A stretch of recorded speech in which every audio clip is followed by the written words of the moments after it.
Number 75. A note protesting the treaty-making provisions of the Constitution. The following essay was penned anonymously by Hampton, and it appeared in the Pittsburgh Gazette on February 16, 1788. It may be freely granted that from a mistaken zeal in favor of that political liberty, which was so recently purchased at so costly a rate, even good men may give it the Constitution unreasonable opposition. But such men cannot be reasonably charged with sordid personal interest as their motive, because it is great and sudden changes which produces opportunities of preferment.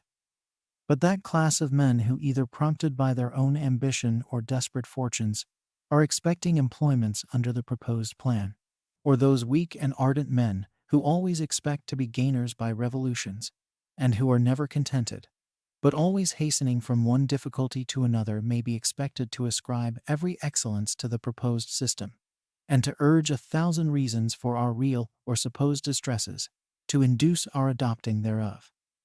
Such characters may also be expected to promise us such extravagantly flattering advantages to arise from it, as if it was accompanied with such miraculous divine energy as divided the Red Sea, and spoke with thunder on Mount Sinai. The first clause of the Constitution assures us that the legislative powers shall be vested in a Congress, which shall consist of a Senate and House of Representatives. And in the second clause of the second article, it is declared that the President, by and with the consent of the Senate, is to make treaties. Here the supreme executive magistrate is officially connected with the highest branch of the legislature. And in Article 6, Clause 2, we find that all treaties made, or which shall be made, under the authority of the United States, shall be the supreme law of the land, and the judges in every state shall be bound thereby, anything in the Constitution or laws of any state to the contrary notwithstanding. When we consider the extent of treaties that in filing the tariff of trade, the imposts and port duties generally are, or may be fixed by a large construction, which interested rulers are never at a less to give to any constitutional power, treaties may be extended to almost every legislative object of the general government. Who is it that does not know that by treaties in Europe the succession and constitution of many sovereign states has been regulated? The Partition Treaty and the War of the Grand Alliance respecting the government of Spain are well remembered. Nor is it long since 3 neighboring powers established a nobleman of that nation upon the throne and regulated and altered the fundamental laws of that country, as well as divided the territory thereof. And all this was done by treaty.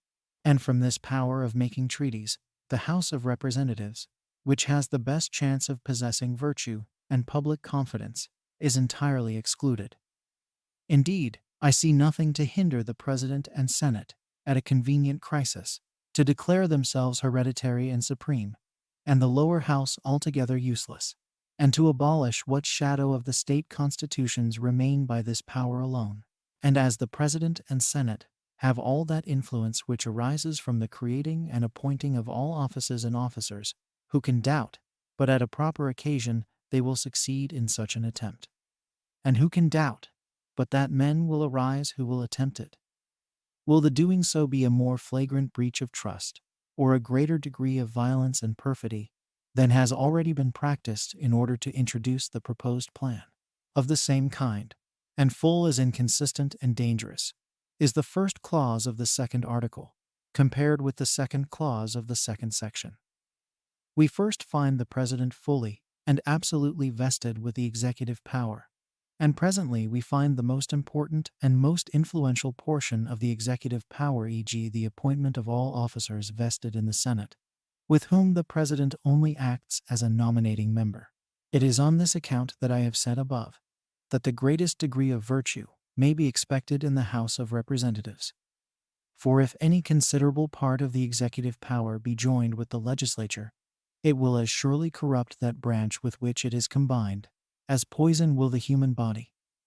Therefore, though the small House of Representatives will consist of the natural aristocracy of the country, as well as the Senate, yet not being dangerously combined with the executive branch, it has not such certain influential inducements to corruption. It will be asked, no doubt, who is this that dares so boldly to arraign the conduct and censure the production of a convention composed of so chosen a band of patriots? To this I answer, that I am a freeman, and it is the character of freemen to examine and judge for themselves. They know that implicit faith respecting politics is the handmaid to slavery, and that the greatness of those names who frame a government cannot sanctify its faults, nor prevent the evils that result from its imperfections. With respect to the majority, I do not doubt the testimony of a dignified supporter of the system, that they were all, or nearly all, eminent lawyers. But I do doubt the patriotism and political virtue of several of the most eminently active of them. But it is not with the men, but with the plan to which they gave birth, we have to contend, and to contend with such a degree of moderation and firmness as will best promote political security shall be the endeavor of Hampden.